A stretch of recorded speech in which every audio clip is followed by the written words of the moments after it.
right. Hello, everybody. This is the first dual stream I have done in a very long time, and I'm so excited to be here. So, I've got you guys here on YouTube and Twitter. Hello, how's everybody doing?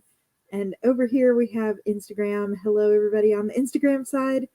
We are here to celebrate the third book birthday of The Vow That Twisted Fate. Today, this is my debut epic fantasy novel. I cannot believe it has been 3 whole years already. And I thought, what better way to celebrate it than by coming on, chatting with you guys, reminiscing about how my debut epic fantasy novel came to be, answering any questions you guys have about that journey, and reading the excerpt that was the first thing I ever wrote in Vow.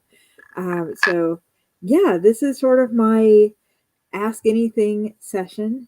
Vow is very special to me. It's the book that made me decide I wanted to go indie instead of going trad by choice. Those of you who know me professionally know that I work as an editor, but also as a pitch coach. And so it was a really hard decision deciding whether to query Vow or not. But there were several reasons I ended up going indie. I have not regretted it since then. So I started out going indie with Vow because really this story meant the world to me. And it's a standalone novel. And I didn't feel like it was going to be as marketable because it was standalone epic fantasy and also because it wasn't YA. And the romance is a side plot and not a main plot. And I'm a female writer. And a few years ago, there were still not as many female writers writing light romance epic fantasies. And I just didn't want to tie the story up in the querying process only to be told I needed to make major changes about the book, right? No author wants to have to make major changes. And I didn't want to do the series an injustice by trying to write more books when it was really meant to be just a standalone. And if you've ever thought about querying, you may have seen that you stand a higher chance of getting signed if you are going to pitch a series, because for an agent, they spend the same amount of time, representing an author who's trying to sell a whole series, and they don't get commission if they're a good agent until you get signed, right? As they would do a standalone. So which would you pick, right? So that was a big influencing decision behind why I decided to go indie with it. Hey, like the two YouTubers, yeah, drop me some comments, questions you have, anything that you loved about Vow if you've read it. For those who haven't read it yet, because this is the third book birthday, I dropped the ebooks to 99 cents across all their platforms that I could, and I have the paperbacks listed for under $10, or it should be, knock on wood over here, so you can grab a copy. The link's in the description box if you want to read it yourself. There are 2 editions now, the first edition and the special edition. And I did get questions from people about why I did a special edition. So I'll talk about that a little bit today. There's also an audiobook by Talon David. And it's been such a whirlwind looking back to where I was starting as a scared first-time indie author versus where it is today. This book is what made me an author, really and truly, despite all my hopes and dreams for authorhood. Looking a little different at the start, I was blown away by your support of Vow from the very beginning. And I didn't have enough confidence in myself to think it would do as good as it did. And even when it got a 5-star indie reader approved sticker, and then it got fantasy finalists and Next Generation Indie Book Awards the year it came out, and then it got a 5-star reader's favorite review, I kept feeling like I'm sneaking in. This isn't meant to be. Something's off, right? And it really opened the door to me of this is more than just a hobby. This is a passion. This is something that means my work is worth reading, worth telling. And that's what opened the door for all the books to come, The Lord's Gambit and Splitting Worlds and all of that I've launched since then. So this book birthday is particularly important to me just because it's the launch of everything and cemented my role in this community and my love for the indie author community the way it did. So I'm going to answer the question that somebody wrote earlier today. And if you have questions about launching a book or the Vow That Twisted Fate or my experience, please leave them in the comments and I will pull them up. Oh, thank you for sharing that. Yeah, it's scary, especially when you get started being indie. But when you step back and you look realistically, and this is someone who's worked with publishers and worked with trad published authors as well, you still have to do a lot of your own marketing if you go trad. And that's what is the scary part for a lot of us, right? So if you take that out and you say, okay, I'm going to have to do this no matter what, probably, then what's really left? Managing your own editing, managing your own creative vision, managing your own covers, right? Oh, you published today. Congratulations. That's so exciting. Drop your title in the comments so that way we can look it up. So happy for you. So I decided to do the expanded edition shortly into the year last year. So about a year and a half into Vow being out. And the reason I did that was, one, I was given this wonderful opportunity to rebrand my cover thanks to Self-Publishing with Dale. So thank you, Dale, and Mibble Art. And I did that because this cover was giving wrongfully young adult impressions and more romantic impressions than I had meant, right? And I didn't want it to have that. So the new cover, which I don't have printed out with me, but it is shown in the thumbnail for this video, the blue one that doesn't have a person on it, better reflected the fact that this is a darker epic fantasy. And it still has romance on the side, but that's not the first and foremost purpose of this story. And it is not a romance saves the day kind of story. If you've read it, that wasn't my goal going into it. So it better places it in the new adult range, which is what I was aiming for. Every child is different, but I don't know that all 12-year-olds would be okay with the content in this book for a young adult perspective, which is 12 to 18, mostly in the US market. So I purposefully wrote it for readers 18 to 23 and up, right? So the expanded edition, beyond having the new cover, though, also fixed a lot of holes that as a young author, I didn't want to hear the developmental editor's feedback on. When I got my developmental edit back the first time, and I wrote this book in my late teens, early 20s, when I got the developmental edit back on the book, I quit writing for a whole calendar year because I was so devastated by how much work it needed. And as authors, and even though I'm a professional editor, it's hard to write your own book and to see your book from other people's lens without what you imagine is correct about it, right? We put stuff into it that's not necessarily there. And the more books I put out, now that I'm up on book 10, the less and less emotional I get about feedback and edits, to where it's just, okay, we're going to scrap the ending. Here we go. Let's cut it off. And I actually think one of my editors is watching right now. So, hey, thank you. Like, let's cut the ending off. Let's refix it and all of that. But when I first got Vow, with it being my debut, I wasn't quite to the point where it was that easy to take yet. So I took a year off. I came back, thanks to my husband encouraging me, and did the edits that it needed to have for the most part.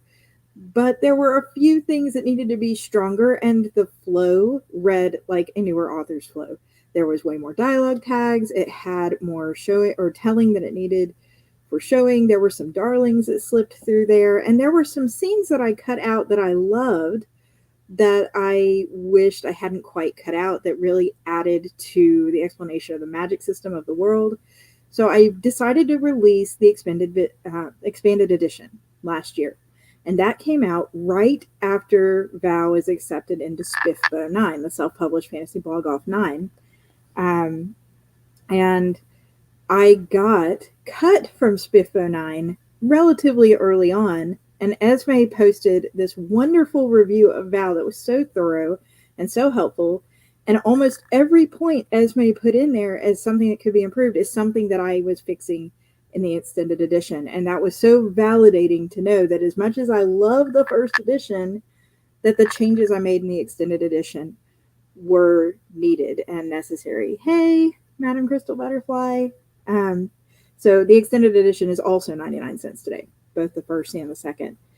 But the print copy is only of the first edition. Luna says, are there extra scenes in the newer version? There are. So there are some scenes. I won't spoil much, but I definitely slipped a couple extra scenes in there, specifically about a couple of the dwarves, how Elsie started wearing braids, I believe, made it in that cut. Things that were just nice to have for readers who've read it before. It'll be little Easter eggs. For readers who haven't read it yet, hopefully the story will be more complete and just flow easier for you overall. And I have been working with some other authors on a side project, a little anthology, and that is still in the works, and that should have a little side story as well that is not a part of the Vow That Twisted Fate series. Great question. Went from editing to writing, huge difference. Yeah, and you might think, oh, well, you're an editor, you should edit it all yourself, it should be easy, but that's not true. We're so close to our work, right, that it just gets hard to see it objectively, and editors aren't immune from page blindness. We read things and we autocorrect errors in our book. So Vow was not a solo effort. Vow was done with a lot of love from a copy editor, 2 proofreaders, myself, 2 beta readers, a developmental editor. I self-edited it using Autocrit, and then Jesh did the cover art here for the cover design, and then Talon David, who's an extremely talented voice actress and musician, singer, songwriter, and narrator, did the audiobook, and another friend did the Spanish version of Vow, which is also still available, of the ebook, and it was just great. And someone else proofread the Spanish version. So there were so many hands that came together to make this book really come to life. And an ARC team of people, about 30 people, were kind enough to read a book from an unknown author who they'd never seen before, who dropped into their messages and was like, hey, I saw you guys commenting on my posts about the characters in Vow. Would you be interested in an ARC copy?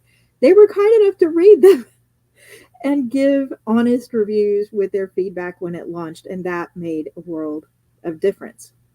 And there are things that I would have done different looking back on my debut launch, but for the most part, I can't tell you how much time went into this, that I was so thankful that I went and waited and did, and my mentor Lindsay, who walked me through every step of the way, just to get the book printed and out. There were some tears, there were triumphs. It was a learning opportunity 100% of the way, and it has made the rest of my publishing journey that much better. So those of you who know me know that I'm a pantser through and through, and that most of my stories are inspired by dreams. And The Vow That Twisted Fate was no different. I wrote The Vow That Twisted Fate because I had a very vivid dream about the scene I'm about to read for you guys, and it's in chapter 10 of the book.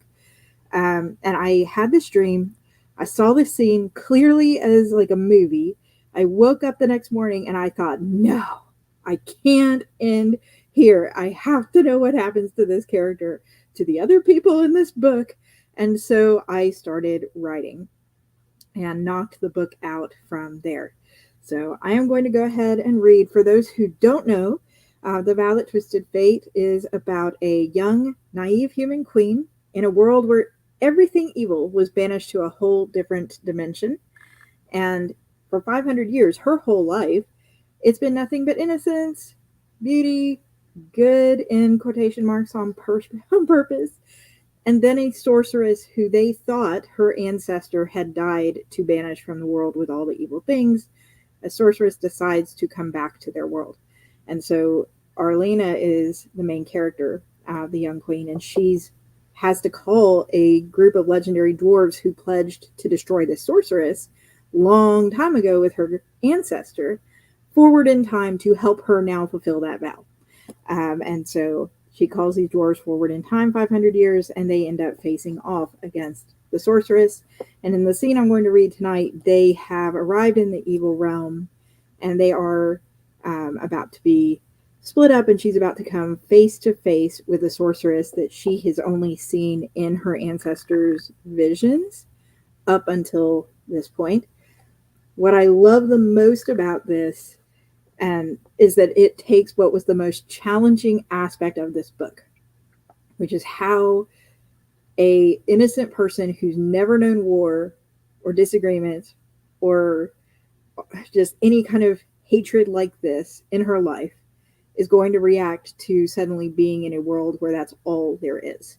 And she grows so much because of it. So, yes. Slight spoilers, but not really, because yes, we all know she's going to end up facing off against the sorceress at some point, but you don't figure out what happens as a result of this scene. So, plenty to still read. All right, so this is going to be chapter 10 of The Vow That Twisted Fate. I see you, Madra's voice calls out in an almost sing-song tone. The set of red eyes in the pentagram flashes in my mind's eye. I jerk upright from my sleep. The image is gone, and the crackling fire is the only sound.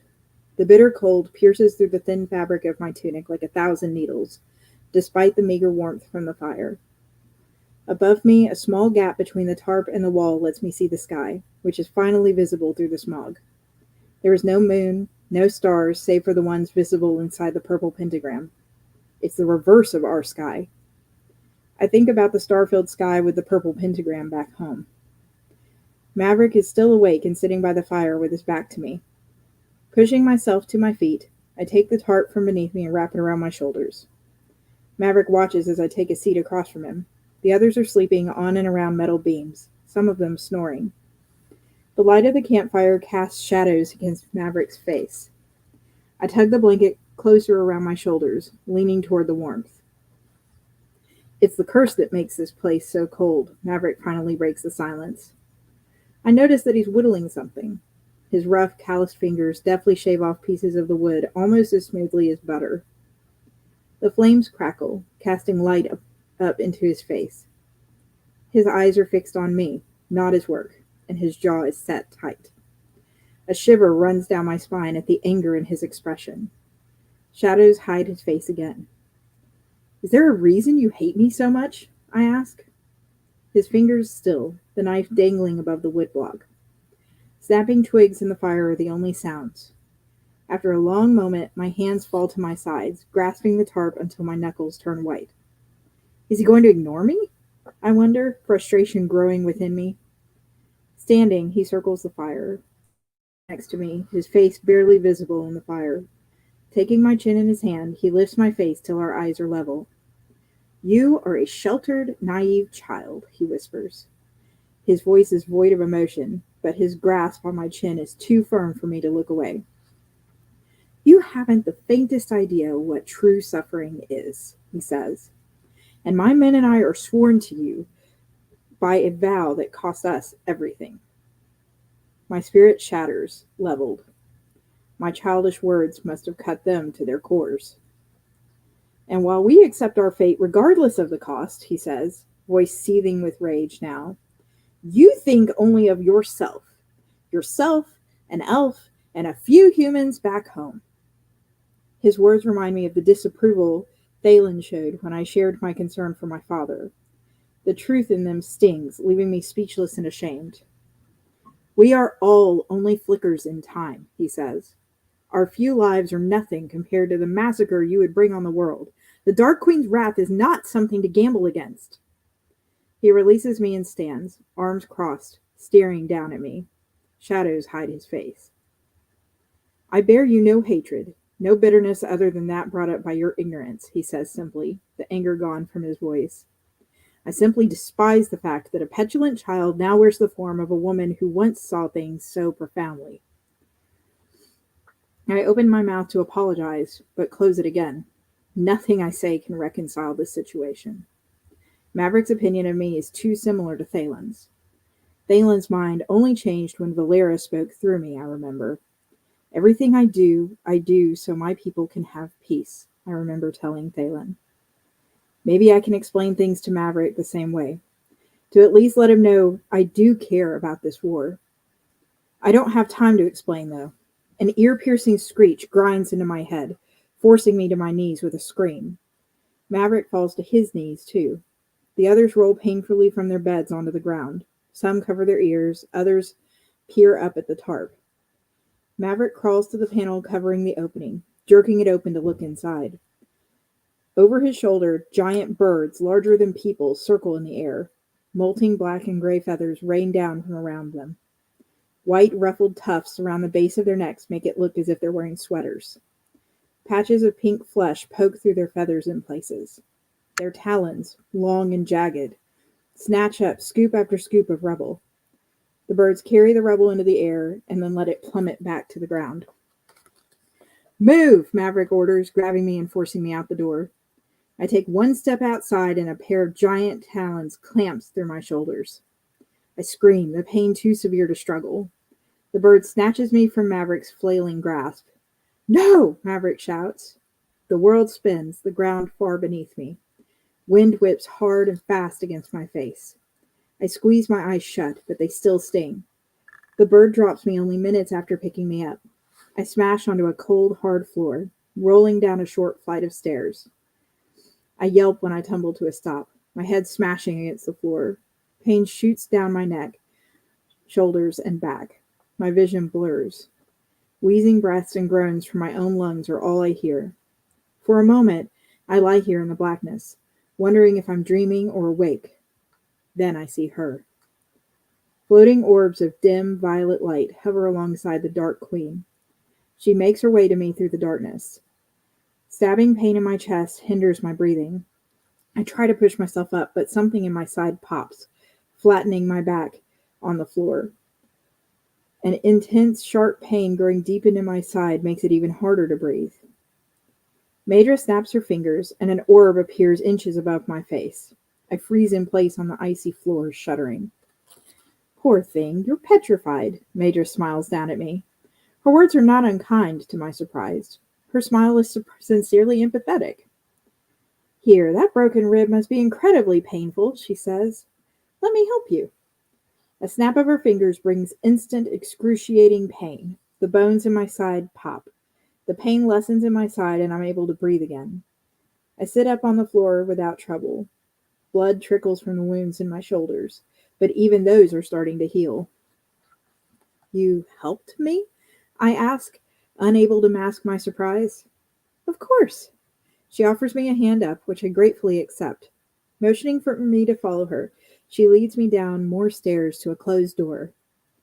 "You aren't your ancestor," she says, choosing her words slowly. "There's not necessarily a need to reopen old wounds after so much time has passed."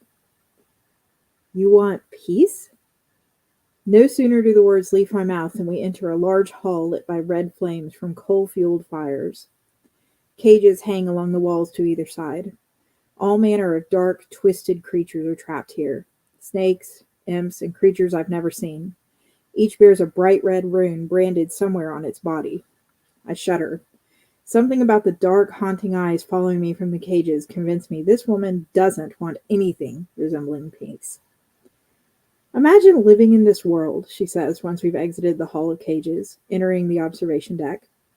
"The death and cold, the stench, and the creatures. Isn't this what you wanted?" I ask her. Her sharp glare immediately makes me regret asking. "Wartime brings necessary sacrifice," she says. "But the war ended with Valera. No one wants to live their life on a battlefield forever. I'm sure you agree." "Of course." Stopping in front of the wheel for my visions, goosebumps rise on my arms. A cold sweat breaks out on my arms and back. "You really do look exactly like her," Madra points out, studying me.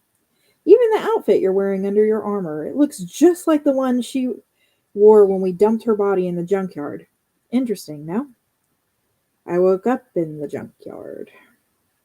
Hearing this woman speak so casually of tossing my ancestor's body on a pile of trash to rot turns my stomach. "I don't want a war with you," I say, trying to keep my goal in mind. "I'm glad to hear it," she smiles. "It seems you are much more open-minded than before." "Before?" "Whatever war you had with Valera is in the past. There isn't a war between you and I. What do you want for me to keep it that way?"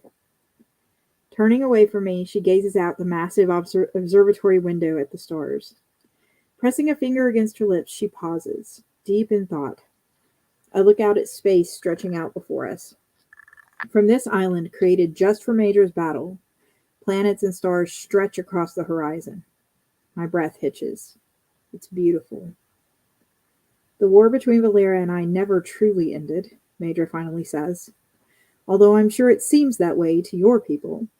Hundreds of years have passed for you, but only 5 have passed here. The wounds and loss are still very deep for me, and for those who serve me. She doesn't call them her people, I realize, the creatures who follow her. She only thinks of them as her servants. You stand beside me, finally whole after 5 long years of waiting, she says without looking at me. After centuries of your time. All this time I've been searching, I finally have you completely with me again. Her voice is sad, but also malignant. A sick feeling twists in my stomach. I suddenly want to run. Her words make no sense, and yet something about them seems like I should already understand. Taking a deep breath, I try to stay focused. I can't act like a child in front of her the way I did when I told Maverick I wanted to go home. So what do you want from me to end this war then? I ask. Turning to me, she says, Isn't it obvious?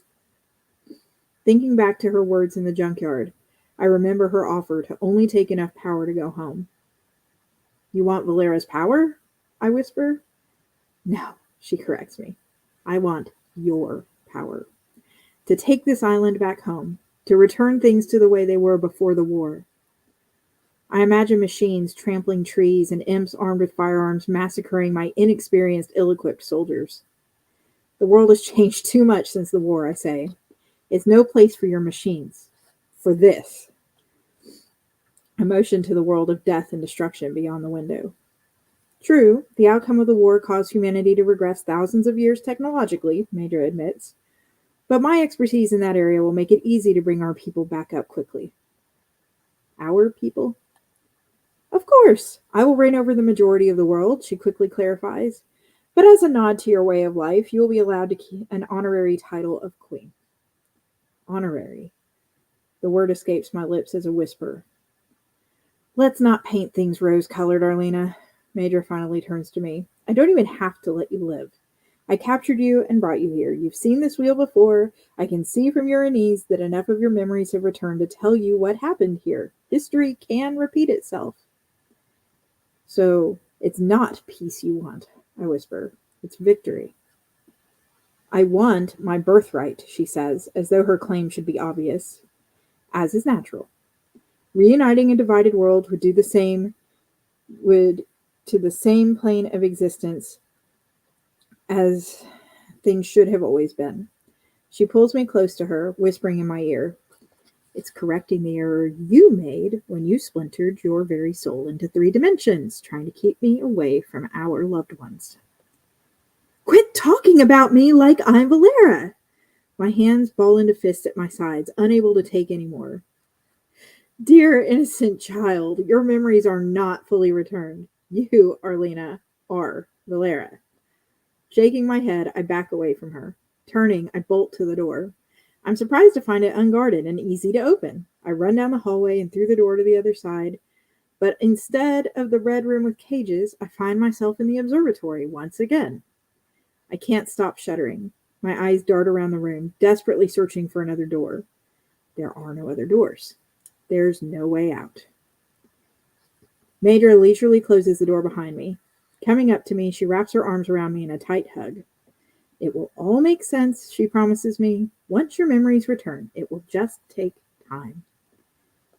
I have a mother, I whisper, tears building in my eyes. A mother who died when I was born, and a sister, father, and friends waiting for me back home. I know, she says. You still have them. The only thing that's changed is the world around you. Valera had a younger sister too, I remember from my lessons with Gerald. Maybe Madra has me confused with her. Maybe she really does think I'm Valera. Come, she says, stepping backward away from me. Let me show you what your power can do.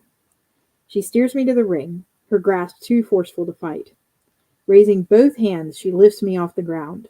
Invisible chains wrap around my arms and legs, suspending me in the center of the ring. Everything in me wants to run. She's going to kill you, I scream at myself. But while I am utterly alone with her, I see no way out. The ring grinds into a slow turn around me. The runes etched into it mirror the ones on my arms. Faster and faster the ring whirls until it's spinning constantly. Maedra stands beside her switchboard, but nothing she does causes me pain.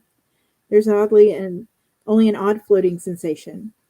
I can't place, almost as if I'm about to nod off into a nap. Why? Maedra mutters, fiddling furiously with the gadgets on the podium. Is something wrong? I ask. She doesn't answer. The wheel increases in speed until smoke rises from it. Maedra curses, slamming her fist down on the podium. The wheel topples, pulling me down onto my back, into the floor with it. It clatters around me before lying still. Your powers! Maedra stands over me, eyes flaming, her whole demeanor twisted in fury. Where are your powers? I scarcely even have powers, I cry hoarsely. Only to give wishes like any queen before me and to understand Dwarvish. It can't be, she shouts. Seizing my arm, she drags me to my feet. Her hand is like a shackle. I wince at her strength. Calling out a word in a foreign language, she drags me into the hall of cages. It's no longer just a room of cages, though. Dungeon cells line either side, and a gate sits in one wall. I can see the outside through the gate. Hope rises within me. Hope that's dashed just as quickly as the sight of long metal tables at the far end of the room. Bleeding, unconscious creatures are strapped atop some of them. A variety of tools and instruments, what I can only assume are for torture, lie on others. My heart skips a beat when Maedra snaps up a whip on our way past the tables. She drags me to the end of the hall, where a hobbling, goblin-like pale creature about a head taller than I stands guarding an open doorway. Behind it, a candlelit hallway curves away from this room. The floor is stained with blood. Beat her until I come for her, Maedra orders the creature, passing it the whip and tossing me in its direction. Wait, I shout. I'll do whatever you ask. You can't, she snaps back at me. You're not fully yourself. My tears spill over. The blood-stained whip has at least 10 braided strips hanging from it, each one blazing with flame. Taking a few deep breaths, Maedra seems to regain her composure a little. She looks at the whip and then back at me. I meant what I said when I told you I wouldn't kill you as long as you continue to cooperate, she promises. However, your sealed powers... You sealed your powers when you splintered your soul all those years ago. Only pain seems to return the part of your soul that Valera once carried. I'm sorry, but this is the only way. No, I wail, but Maedra turns away, leaving me to the creature. I'm a blubbering, sobbing mess as the creature drags me down the blood-stained hallway. It wheezes, huffing and puffing as it trudges along. Please don't do this, I plead, grabbing its arm and looking straight up into its pitch-black eyes. I know she's your queen, but please don't do this to me. Queen, it wheezes in a grating voice, looking back the way we came. Yes, you're queen, I understand, I assure it. I'm not asking you to let me go. I know you'd get in trouble. Please just don't beat me. Queen, it says again, obviously not understanding my plea. How do I communicate with it? A red rune branded on its chest reminds me of the ones the caged creatures in the red room bear. What are you? I ask, wondering if it will talk about itself if I'm not talking about Maedra. What's your name? It glances down at me, tilting its bald head slightly to one side. It still doesn't understand me. I suddenly remember the night Troll introduced himself, before I could understand them. Tugging the creature's arm, I place a hand on my chest. Arlena, I say slowly. I wait a minute, hoping he'll answer, but he says nothing. I have to get through to it. Reaching out, I'm barely able to put my hand in the center of its chest, hoping it will know I'm asking its name. Instead, it shoves me aside, dragging me further down the hall. And that is where I'm going to leave you. So, again, that's part of chapter 10. And I do have the books at 99 cents for everybody that joined later since it's the third birthday. So you can read either the first edition, which is what I'm reading here, or the new expanded edition for that price on ebook. And I've dropped the paperbacks to under $10. I think it's like $9 or $9.99, something like that. Whatever the cheapest I could list it for on Amazon was as well. And the paperback still has this cover. But yeah, I woke up about there with her with this creature in the hall when I was writing the book, and I was like, no, I've got to know what happens here. The story can't just leave here.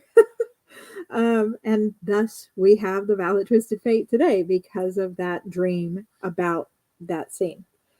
So yeah, so many people are on. It's so good to have everybody watching. Hey Sandra, hey CH, Luna. So thank you all for taking a moment out of your day to celebrate what brought the Vow That Twisted Fate to life with me, and the fact that we're still here 3 years later writing books.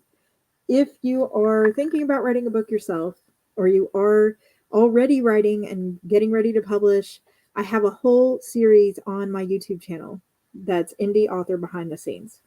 And that gives tools and tips that I've learned the hard way on my writing journey that I'm willing to share with all of you guys so that you don't make the same mistakes I did. And there are also guests on there, like there's guest narrators talking about the narration process, because as you know, Talon came on and did Val. That was a whole new world for me, so that there would be an audiobook for Val. And then there's ones about publicity and marketing and socials, and a lot of new ones are going to be coming out over the next month, so stay tuned for those. But thank you all again. Have a great night. Thanks for reading. Take care, everybody. Bye.